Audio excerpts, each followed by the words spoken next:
Good morning, John. Hello boys, my name is Penny, and welcome back to another episode of Reading Buddhism because of PewDiePie's book club.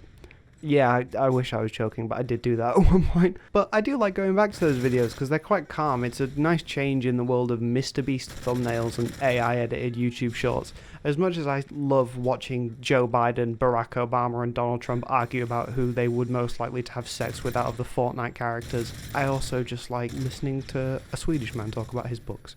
And we will be talking about insecure teenagers. I know, original topic, like everything on this channel, but it's something that I've been thinking about. I just turned the ripe old age of 20, as you can tell, because I mention it in every other video. Yeah, being a teenager's weird as hell. Well, at least it was for me. I was a chubby kid, but I was also funny, so I made my way around the North Face roadman going, what, in the hallways. That was a good impression, by the way. If you're from America, I promise you that's exactly what it's like. And while if you're American you might not relate to that, for you it was probably, the D1 football captain slapping the comedically large pile of books out of your hand. The point is, the social pressure of school and its many thin relationships can feel more exhausting than working a 12-hour shift building sofa frames. But I have a question. Have you ever had a moment where a teacher, a friend, or even a stranger has just seen right through you and just completely called you out where you are? That's vague, but I'll explain what I mean. So in the peak of my 14 to 15 year old powers, I was obsessed with rap. To be fair, I still am, but there's a difference. This was 2017. XXXTentacion was blasting in my headphones. Joe Budden was the GOAT if you were watching Everyday Struggle back then. And the creative wall of noise that was Cherry Bomb was still in my speakers with Flower Boy ready, just about to come out. I grew up a fan of Kanye. He made Graduation. Life of Pablo also came out that year. If you've ever met a Kanye fan, you know one thing. They think they're creative.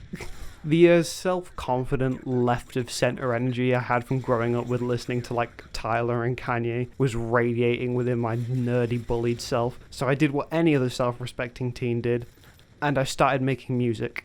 I sucked. I really sucked. And I never kept up with it as I learned I didn't enjoy the process enough to keep at it. But for a short while, it was all I cared about.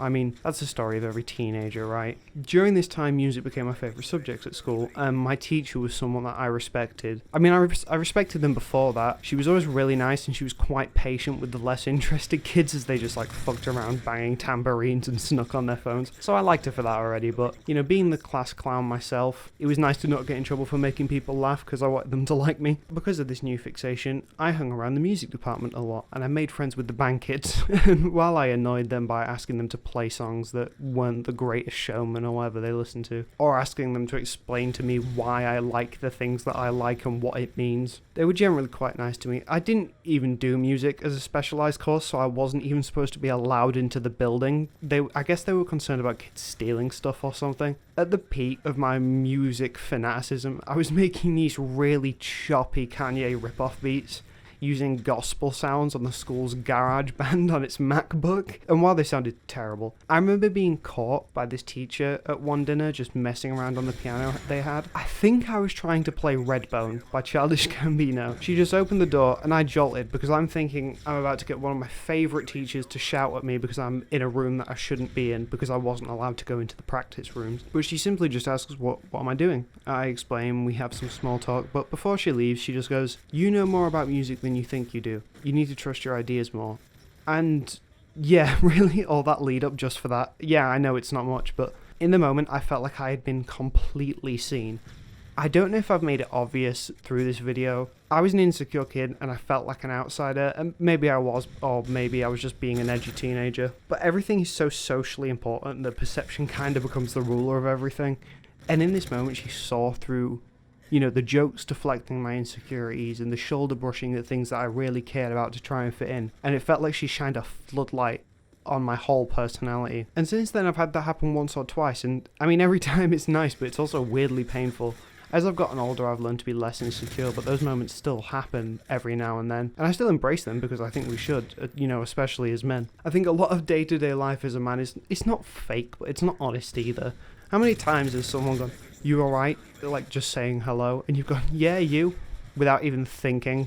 if you actually are alright or anything like that. I know for me, I do that every day. I mean, I've lost track at this point. Yeah, I don't know. I've just been thinking about those moments a lot recently, because that teenager who, with a very small sentence that she probably said off the cuff with no thought behind it, changed my self-perception a little bit. And recently she passed without making too many details public. She was young, and it was a complete shock seeing the news pop up from my old school friends.